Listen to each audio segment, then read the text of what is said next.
प्यारे बच्चों नमस्कार। हम लोग हमारी पहली पाठ्य पुस्तक है हिंदी भाषा और साहित्य का इतिहास जो बीए बीएड प्रथम वर्ष के अंदर लगती है उसका अध्ययन कर रहे थे। तो हम लोगों ने अध्ययन किया कि जो हिंदी साहित्य है और हिंदी साहित्य के दौरान जो भक्ति काल है, ठीक है। तो भक्ति काल, अब भक्ति काल की समय सीमा को देखें तो भक्ति काल की जो समय सीमा है वो 1300 कह सकते हैं कि 75 से लेकर के 1700 तक का जो समय रहा, तो वो सारा ये जो समय था वो आपका भक्ति काल का था, ठीक है। 1700 से 1900 तक का जो समय था वो आपका रीति काल, और 1900 से अब तक का जो काल है वो अपना आधुनिक काल। तो इसी काल दृष्टि से देखें तो उस दौरान का जो साहित्य लिखा गया, और उस समय जो जनता थी वो अपने आप में एक तरह से अपने आप को एक तरह से सुरक्षित महसूस कर रही थी, ठीक है। सुरक्षित महसूस करने के पीछे कारण क्या था? उसके पीछे कारण था कि ये जो सामंतशाही व्यवस्था चली आ रही थी, जो कह सकते हैं कि स्वयं के शासक थे, तो ये जो शासक हैं वो अपने आप में एक तरह से जिस तरह से पहले जो आदिकाल के दौरान देखने को मिला कि वो एक तरह से जातियां कर दिया करते थे, तो किंतु यहाँ कुछ सुधार देखने को मिला, क्योंकि जो अधिकांश कवि थे उन्होंने अपनी रचनाओं के अंदर अपने आराध्य को लेकर के अपनी काव्य रचनाएं की। जिस तरह से गोस्वामी तुलसीदास जी हैं और जो सूरदास जी हैं, तो उन्होंने एक ऐसा साहित्य सर्जन किया जिससे उनको पढ़ करके ऐसा लगा कि उसमें अपनेपन का जो आभास है वो होता है, ठीक है। और इस भक्ति काल की को लेकर के जो स्वर्ण काल कहा गया उसे, तो हम लोगों ने इसके बारे में कल अध्ययन किया, तो इसमें बहुत सारी जो विशेषताएं हमारे सामने निकल करके आई। तो धर्म को लेकर के, उसके साथ साथ ये कहें कि काव्य पक्ष को लेकर के, उसके साथ साथ लोक रक्षण और लोक रक्षक जो रूप था उस रूप को लेकर के, तो ऐसी जो काव्य भावना वो हमें देखने को मिली। तो इसी क्रम में जो आगे वाला जो बिंदु है इसका, वो है आपका भक्ति काल की सामान्य प्रवृत्तियां। अब सामान्य प्रवृत्तियों का जिक्र करें तो सामान्य प्रवृत्तियों का जिक्र करने से मतलब है कि इनकी जो भक्ति काल की सामान्य विशेषताएं क्या रही, एक दृष्टि डालें तो हमें पता चलता है कि ये जो भक्ति काल है और उसकी अगर सामान्य विशेषताएं को पढ़ें तो जैसा इसकी परिभाषा के अनुसार कहता है कि प्रत्येक काल का जो साहित्य है कुछ विशेष प्रकार की प्रवृत्तियों और मान्यताओं को लेकर के लिखा जाता है। अब बताया जाता है कि किसी भी प्रकार का काल रहा हो, यहाँ भक्ति काल का जिक्र किया जा रहा है। पहले, इससे पहले जो काल था वो आपका था आदिकाल, ठीक है। और आदिकाल की अगर प्रवृत्ति पर जिक्र हम लोग प्रकाश डालें तो इनकी प्रवृत्तियों को देखें तो यहाँ देखने को मिलता है कि यहाँ अधिकांश जो काव्य रचना थी वो आपके कौन से काव्य थे? रहस्य काव्य थे, ठीक है। तो इन रहस्य काव्यों के अंदर एक तरह से युद्ध प्रसंगों का जो वर्णन है वो हमें देखने को मिलता है, ठीक है। और उस समय के जो रचनाकार थे वो अपने शासक के गुण स्वभावशील की प्रशंसा है वो किया करते थे, तो वो चीजें देखने को मिली। किंतु यहाँ ये जो भक्ति काल आ गया तो भक्ति काल में इनकी जो सामान्य प्रवृत्तियां वो बदल गई। अब बदली कैसे? अब बदली इस प्रकार से कि वो कहते हैं कि यहाँ कुछ सामान्य प्रवृत्तियां और मान्यताओं को लेकर के लिखा जाता है, और ये प्रवृत्तियां विशेषताएं उस काल के साहित्य को दूसरे काल से पृथक करती हैं। कहने का मतलब, जैसे यहाँ राष्ट्र काव्य की बात आ गई, यहाँ भक्ति से, भक्ति का जो संबंध है वो आराध्य आराध्य को लेकर के, ठीक है। और यहाँ इसको ये पृथक करती है। पृथक करने का मतलब है ये इसको अलग करती है। अब यहाँ अगर अपन भक्ति और युद्ध का देखें तो उसका तो कोई मेल ही नहीं खाता, ठीक है। तो इस वजह से वो कहते हैं कि अपनी परिभाषा के अनुसार कि जो कह सकते हैं कि प्रत्येक युग का जो प्रत्येक काल है और उस प्रत्येक काल की जो परिस्थितियां हैं और प्रवृत्तियां हैं वो दूसरे काल से उसको अलग करती हैं, ठीक है। अब यहाँ हम लोग आदिकाल हम लोगों ने पढ़ा, फिर अभी वर्तमान में हम लोग भक्ति काल पढ़ रहे हैं। अगर हम लोग रीति काल का जिक्र करेंगे तो रीति काल के अंदर ये जो प्रवृत्तियां हैं वो और बदल जाएंगी, क्योंकि यहाँ विलासिता आ जाएगी, ठीक है। एक तरह से भोग विलास की जो प्रवृत्ति वो देखने को मिल जाएगी। फिर अगर आधुनिक काल का जिक्र करेंगे तो आधुनिक काल के दौरान एक तरह से देखा जाए तो आधुनिक काल के दौरान एक तरह से जो गद्य साहित्य है वो देखने को मिल जाएगा। अब उस गद्य साहित्य के अंदर जिस तरह से ये जो भाषाएं वगैरह चल रही है, अवधी और ब्रज भाषा, तो ये छूट जाएंगी और जो अपनी हिंदी है वो आ जाएगी। उससे पहले के आदिकाल में जाएं तो यहाँ जो संस्कृत और प्राकृत या अपभ्रंश जो भाषाएं चला करती थी तो वो भाषाएं चल रही थी। तो कहने मतलब जैसे जैसे जो कह सकते हैं कि समय बदल रहा है वैसे वैसे उसमें परिवर्तन है और वो परिवर्तन हो भी रहा है, जैसा ये अभी बताएगा भी। ये कहते हैं कि इस दृष्टि से विचार करने पर भक्ति काल का साहित्य निश्चय ही अपने पूर्ववर्ती अर्थात इससे पहले का जो काल रहा था पूर्ववर्ती और परवर्ती साहित्य से पृथक है। तो जैसा मैंने आपको बताया ना कि समय के साथ पूर्ववर्ती का मतलब था उससे पहले और परवर्ती का मतलब था बदलाव, परिवर्तन। ठीक है, तो कहने का मतलब परिवर्तन और परिवर्धन, उसमें वृद्धि भी हो रही है और उसमें बदलाव भी देखने को मिलता है। तो ये साहित्य इससे इसको अलग करता है और विशिष्ट है और ये इसकी विशेषता रही है।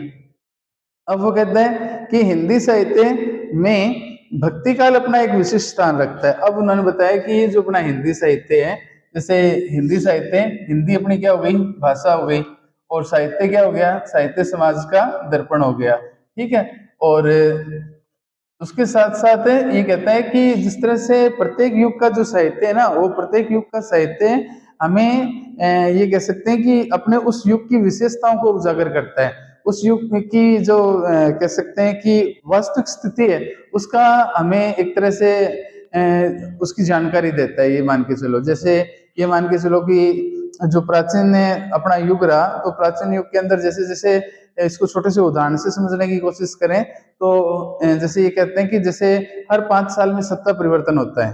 ठीक है, तो उस सत्ता परिवर्तन के अनुसार जैसे शासक है वो एक तरह से कह सकते हैं कि शासक की जगह अपने को मंत्री ले लो एक बार के लिए। ठीक है, मंत्री बदल जाते हैं, मंत्रिमंडल बदल जाता है, या कह सकते हैं कि एक सरकार कुछ एक सालों से, जैसे अभी जो वर्तमान सरकार है पिछले 15 साल से चल रही है, तो उसमें कुछ ना कुछ सुधार देखने को मिलता है, या प्राचीन जो थी उनमें कुछ कमियां रही थी उसको वो सुधारने का प्रयास करते हैं, या अपनी कुछ उन सरकार के द्वारा कुछ योजनाएं चलाई जाती हैं तो उनको वो सुचारू रूप से उसी प्रकार से चलाते रहते हैं। तो ऐसा इसमें भी देखने को मिलता है कि यहाँ ये जो साहित्य था उस साहित्य के अंदर और जो कह सकते हैं कि भक्ति काल के लिए विशेष कहा गया है कि भक्ति काल अपने विशेष महत्व रखता है। कारण क्या है उसका, एक सबसे बड़ा कारण ये है कि जैसे आप पढ़ोगे ना भक्ति काल को, तो भक्ति काल में हमें दो चीजें देखने को मिलती हैं। भगवान श्री विष्णु, भगवान जी श्री हरि, ठीक है, स्वयं मनुष्य रूप में यहाँ पे धरा पर आए थे। त्रेता युग के अंदर राम जी के रूप में आए और द्वापर युग में श्री कृष्ण जी के रूप में आए। ठीक है, तो हमारा जो लगाव है वो जिस तरह से त्रेता युग में राम जी को लेकर के, और उनके जो रचनाकार हैं वो रचनाकार गोस्वामी तुलसीदास जी, तो उन्होंने ऐसी ऐसी चौपाइयों की और ऐसे ऐसे छंदों की रचना की जिससे हमारा जो लगाव है वो उनसे जुड़ गया। और इसी प्रकार जो द्वापर युग का जिक्र करें तो उनकी चर्चा करने से हमें पता चलता है कि जो श्री कृष्ण जी, ठीक है, और श्री कृष्ण जी धरा पर आए और आने के पश्चात तो उन्होंने अपनी जो बाल क्रीड़ाएं की, ठीक है, और जिस तरह से समाज कल्याण किया।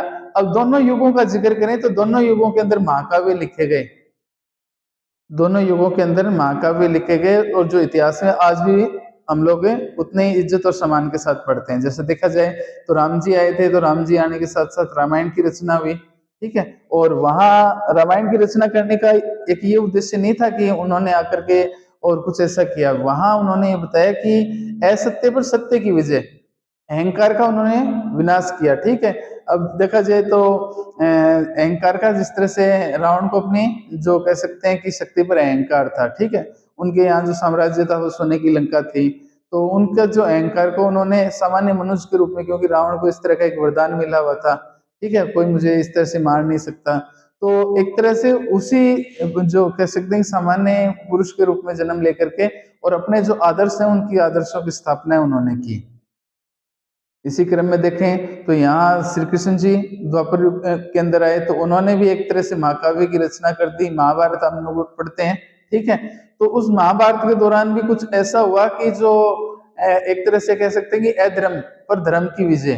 ठीक है, अब जैसे उन्होंने उनका जो श्लोक है ना, यदा यदा ही धर्मस्य ग्लानि भारती भाव, है ना, तो वो कहते हैं कि जिस तरह से जब जब धर्म की हानि होगी तब तब वो क्या है कि इस धरा पर जन्म लेंगे और जो है समाज का कल्याण करेंगे, लोगों का भला करेंगे। तो यहाँ जब दुर्योधन के अत्याचार बढ़ गए, भाई भाई को एक तरह से कह सकते हैं कि संपत्ति को हड़पने पे लगा हुआ था, ठीक है, तो उनको उनके साथ साथ यहाँ आकर के हमारे हरियाणा के कुरुक्षेत्र के अंदर आकर के उन्होंने जो गीता का उपदेश दिया और अपने आप में एक बहुत बड़ा महाभारत हो गया। महाभारत का मतलब था कि सारे इस भारत के जो राजा और जो सैनिक वगैरह थे वो सब वहां मौजूद थे। ठीक है, और एक तरह से कह सकते हैं कि अधर्म पर धर्म की विजय। ठीक है, तो ऐसा ही कुछ भाव है। इस वजह से वो कहते हैं ऐसे बहुत सारी जो रचनाएं हैं, ऐसी बहुत सारी रचनाओं के अंदर है।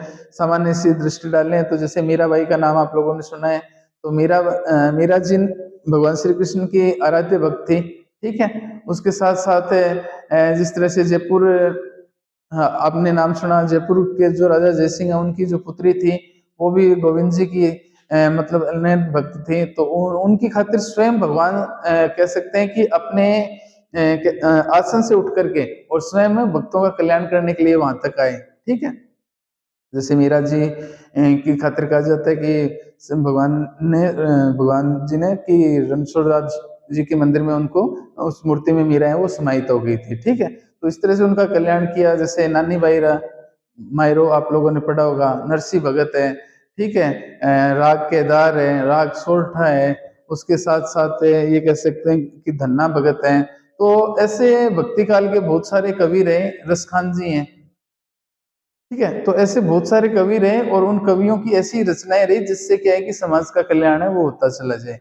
तो इस वजह से, और कह सकते हैं कि अ, एक तरह की शारीरिक अवस्था के अंदर जो मानसिक स्थिति है, ठीक है, मानसिक संतुष्टि, मानसिक शांति का जो काम है वो एक तरह से आराध्य की पूजा पाठ है, या एकांतचित होकर के अगर हम किसी चीज का ध्यान मगन करें तो हमारी जो वैज्ञानिक तरीके से देखें ना, तो हमारी जो तीन ये नाड़ियां हैं, ईडा पीड़ा और सुषुम्ना, ठीक है, तो और ये जो हमारे चक्र हैं और हमारे जो पांच तत्व हैं, तो इनको क्या है कि एक तरह से सुकून सा मिलता है। ठीक है, जहां ऐसा लगे कि मनुष्य अपने आप को सुखी महसूस करे, तो वो जो युग है वो युग अपने आप में एक तरह से शांति और एक अध्यात्म का युग कह सकते हैं। तो इसी वजह से भक्ति काल है वो अपना क्या है कि अपना विशेष महत्व रखता है। कुछ प्रवृत्तियों के चलते हम लोगों के पास भक्ति काल की जो प्रवृत्तियां हैं और भक्ति काल की जो सामान्य विशेषता है वो निम्न बिंदुओं के माध्यम से भी समझ सकते हैं।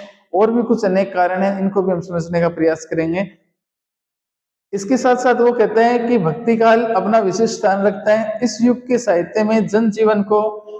जनजीवन को प्रत्येक लोगों की खातिर बताया जाता है कि पवित्रता। ठीक है, अब जैसा कह सकते हैं कि अब जैसी स्थिति में रहेंगे मनुष्य, माफ करना, मनुष्य कह सकते हैं कि जिन लोगों के बीच में रहता है तो वैसे ही वो आचरण भी करता है। अगर वो देखा जाए कि जैसे जो पाप कर्म करने वाले हैं उनके बीच में रहेगा तो वो वैसी वैसी उसकी मानसिक स्थिति हो जाएगी। अगर कोई व्यक्ति धर्म पुण्य करने वाला है और उनके बीच में रहेगा तो उनकी मानसिक स्थिति वैसी हो जाएगी। कोई व्यक्ति मंदिर के अंदर रहता है तो वहां उसकी मानसिक स्थिति वैसी हो जाएगी। और कोई व्यक्ति ये कह सकते हैं कि मैं खाने के अंदर रहता है तो उसकी मानसिक स्थिति है वो उस प्रकार की हो जाएगी। ठीक है, तो प्रत्येक कहने के मतलब प्रत्येक जगह के अनुसार उनकी मानसिक स्थिति है वो बदल जाती है। अब एक छोटा सा उदाहरण से समझने का प्रयास करें तो आप ये मान के चलो कि आप जैसे खेल के ग्राउंड में जाते हो, खेल के मैदान में जाते हो, तो खेल के मैदान में जाने के बाद आपकी मानसिक स्थिति सिर्फ बाहरी चीजों को छोड़ करके आपकी जो रुचि है वो किसमें बढ़ जाती है, अपने खेल के अंदर बढ़ जाती है। ठीक है, और जब खेल के मैदान से आने के बाद अगर स्नान वगैरह करने के बाद आप पूजा पाठ अनुष्ठान करते हो तो आपकी मानसिक स्थिति जो है वो अध्यात्म से जुड़ जाती है। फिर आप अगर जब भोजन करने बैठते हो तो आपकी स्थिति है वो मानसिक स्थिति वो अपने आहार को लेकर के हो जाती है। फिर आप अध्ययन करते हो तो अध्ययन के दौरान आपकी मानसिक स्थिति है उस अपनी पुस्तक से जुड़ जाती है। तो कहने का मतलब जैसे वातावरण में व्यक्ति रहे उससे उसकी मानसिक स्थिति है वो वैसी वैसी जुड़ती चली जाती है। ठीक है, तो यहाँ भी ये बताने का प्रयास कर रहे हैं कि ये जो युग था वो अपनी पवित्रता को लेकर के, क्योंकि यहाँ भक्ति काल के अंदर सबसे बड़ा जो नियम बताया गया वो ब्रह्मचार्य का नियम बताया गया है। ठीक है, कहने का मतलब अपना जो मन है वो एक तरह से पवित्र होना चाहिए। जैसे कबीर जी जो अपने आप में समाज सुधारक रहे तो उन्होंने कहा कि मन मैला और तन को धोए। ठीक है, तो कहने का मतलब मन का शुद्ध होना वो आवश्यक है। उसके साथ साथ है सादगी, मतलब साधारण एकदम तरोताजा। ठीक है, और सुंदर विचार है वो उसके साथ रहने चाहिए। त्याग, कुछ देने की इच्छा। ठीक है, परोपकार, किसी का भला करने की जो चीजें जैसी आदर्शवादी वृत्तियां प्रदान की गई हैं। और यह साहित्य एक हृदय और आत्मा की भूख को तृप्त करता है। अब उन्होंने बताया कि जिस तरह से हृदय और आत्मा की भूख को तृप्त इस प्रकार करता है कि इसको फिर एक छोटे से उदाहरण से समझ लेते हैं कि जैसे हमें बहुत ज्यादा जोर से भूख लगी है और कब शांत होगी, जब हम भोजन कर लेंगे, ठीक है।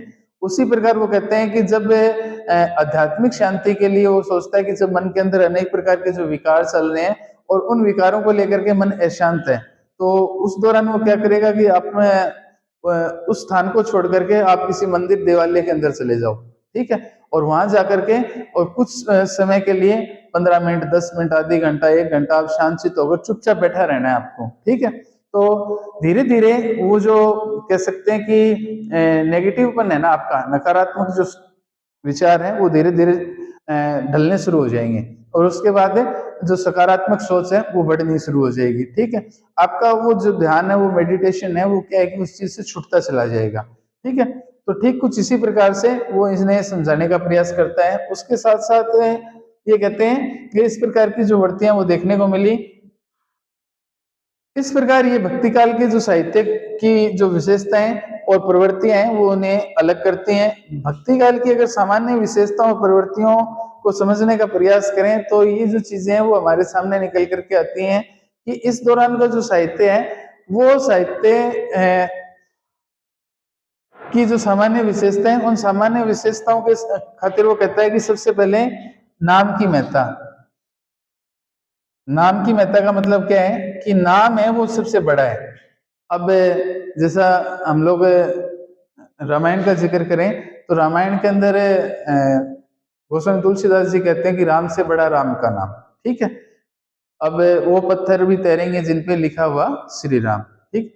तो हम लोग साक्षात प्रमाण दिए कि जिस तरह से लंका की तरफ जब भगवान राम जी और सुग्रीव वानर सेना के साथ हनुमान जी के साथ जा रहे थे और वहां जो सेतु बांध बनाया जा रहा था, तो उस दौरान सारे के सारे जो वानर किन्नर हैं वो सब एक तरह से वो जो मार्ग निर्माण करने के अंदर लगे हुए थे, ठीक है। और वहां राम नाम लिख करके और उन पत्थरों को छोड़ते चले जा रहे थे। और उसी दौरान जब राम जी ने भी कहा कि मैं भी एक पत्थर लगा करके देखता हूँ, ठीक है। अब बाकी सारे के सारे जो पत्थर वो तैर रहे थे, किंतु राम जी ने जो पत्थर लगाया ना वो पत्थर डूब गया। अब सोचो कि राम जी ने लगाया वो पत्थर डूब गया, तो फिर जामंत जी ने और उनसे पूछा कि भगवान आपका लगाया हुआ पत्थर डूब गया और हमारे जो पत्थर हैं वो डूब नहीं रहे। तो उन्होंने जामंत जी से कहने लगे कि भाई जिसको राम ने छोड़ दिया तो वो तो डूबेगा ही डूबेगा, और जिसको राम ने अपना लिया तो वो तो इस भवसागर से पार हो जाएगा। तो इसी तरह से वो कहते हैं कि नाम की महत्ता, अर्थात नाम को अधिक महत्व दिया गया है। जैसे हम किसी बियाबान जंगल से जा रहे हैं सुनसान रास्ते से, और वहां सिर्फ एक तरह से ये कह सकते हैं कि अपने डर को दूर करने के लिए अपना जो ध्यान है वो हनुमान चालीसा की चौपाई में लगा लिया, ठीक है। उनको आप पढ़ते चले जाओ, जो नाम का सुमिरन है वो करते चले जाओ और आप अपना मार्ग है वो अपने गंतव्य मार्ग से निकलते चले जाओगे। तो वो कहते हैं कि नाम की महत्ता स्मरण अर्थात उनको याद करना, उनका जप करना, उनका कीर्तन करना, उनका भजन करना, ठीक है। तो भक्ति काल में ये कहते हैं कि इन चीजों से और राम नाम के नाम से और मनुष्य का जो कल्याण है वो संभव है। तो इस चीज को वो स्वीकार करते हैं कि भरोसा नाम को भारी, कबीर ने लिखा है कि सभी रसायन हम करी नहीं नाम यह कोई। अब वो कहते हैं कि मैंने अनेक प्रकार की यत्न कर लिए लेकिन किसी भी प्रकार की कोई भी औषधि वहां काम नहीं कर रही, किंतु जैसे मैंने ईश्वर का नाम लिया ना कि भगवान, जैसे हम किसी भी कार्य को करते हैं तो सबसे पहले गणेश जी को पूजन करते हैं, ठीक है। और उन्हीं को भी एक तरह से नाम से याद करें तो वह कहते हैं ना, वक्रतुंड महाकाय सूर्य कोटि समप्रभ निर्विघ्न करूं मैं देव सर्व कराशो सर्वदा, ठीक है। तो एक तरह से नाम जप ही हुआ, या किसी और कार्य को करें जैसे ओम की जो ध्वनि है, ठीक है, ओम नमः शिवाय बोलो, जय श्री राम बोलो, जय श्री कृष्णा बोलो, ओम हनुमते नमः बोलो, माँ दुर्गा देवी का जो मंत्र है, ठीक है, उनकी जो स्तुति है, या देवी सर्वभूतेषु बुद्धि रूपेण संस्थिता नमस्तस्य नमस्तस्य नमस्तस्य नमो नमः, ठीक है।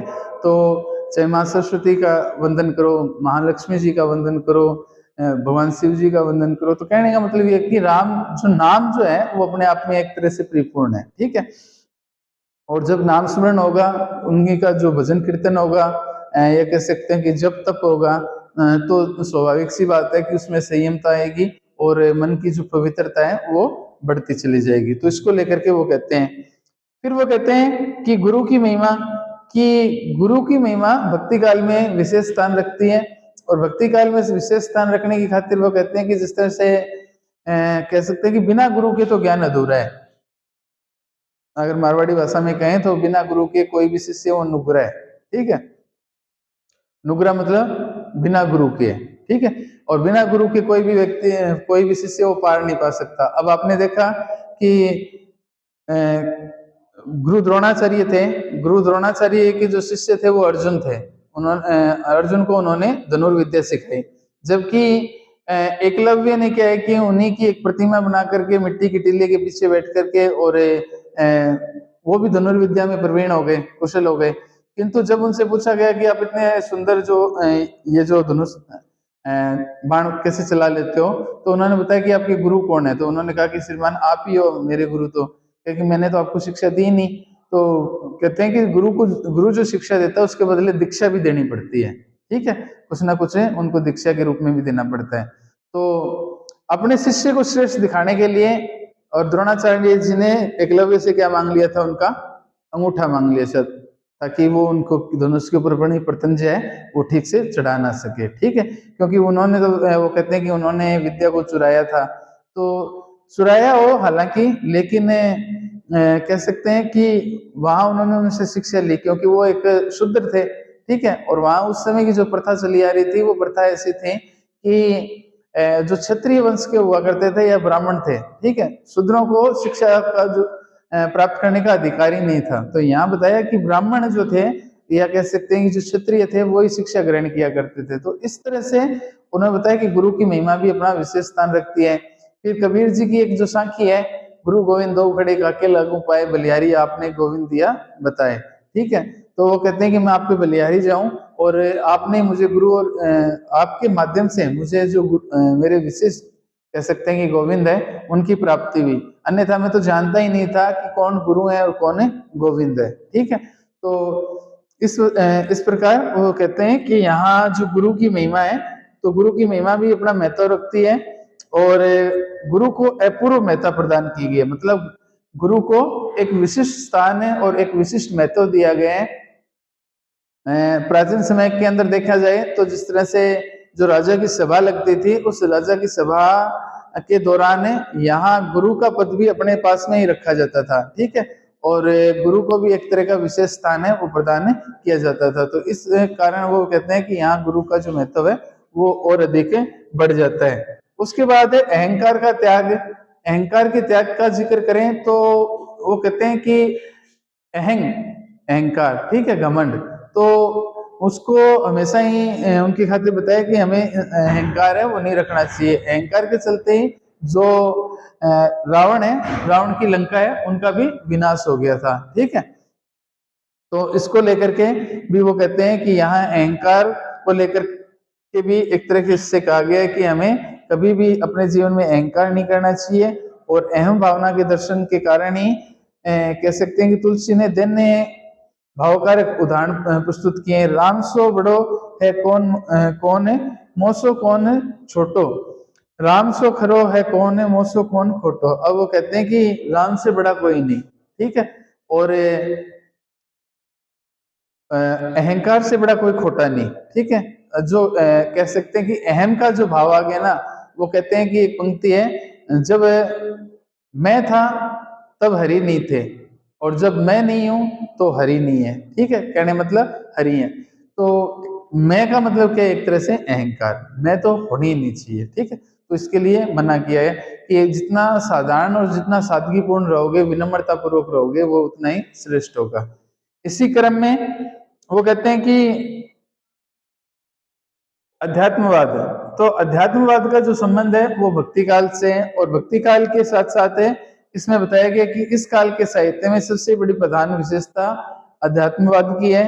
और इस युग की पूर्व की जो कविता है उसमें कह सकते हैं वीरता और श्रृंगारता की प्रधानता रही थी, किंतु यहाँ देखें तो यहाँ अध्यात्मवाद को लेकर के एक तरह से काव्य चर्चा की गई है।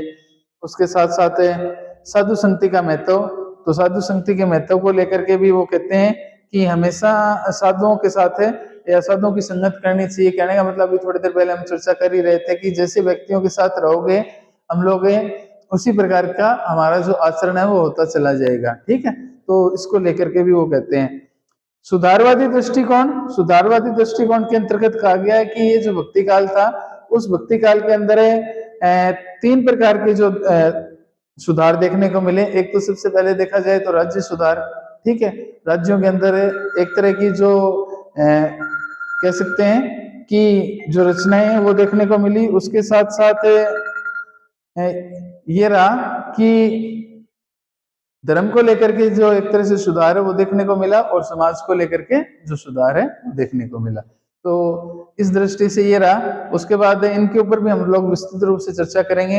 राज्य आश्रय का त्याग कहने मतलब ये जो पहले जो दरबारी कवि थे वो ये लोग अब दरबारी कवि न रह करके और अपने स्वयं की के मन अनुसार और कह सकते हैं कि मुक्तक भाव से काव्य रचना किया करते थे। आत्मसमर्पण की भावना, इसके ऊपर भी प्रकाश डालेंगे।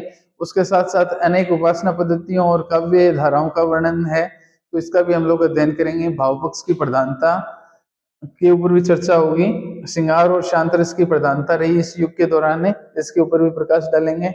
उसके साथ साथ जो कबीर की जो भाषा सुदुखड़ी और सूरदास की भाषा ब्रिज और तुलसीदास जी की भाषा जो अवधि है उसको भी हम लोग अध्ययन करेंगे। इसके साथ साथ वो कहते हैं कि सभी प्रकार के छंदों से युक्त ये भक्ति काल रहा, इसकी प्रवृत्तियां रही, इसके ऊपर भी चर्चा कर लेंगे। उसके साथ साथ संगीतात्मकता और फिर जाकर के कहीं इसका निष्कर्ष, ठीक है। तो इसका जो अध्ययन है वो हम अपनी अगली कक्षा में करेंगे।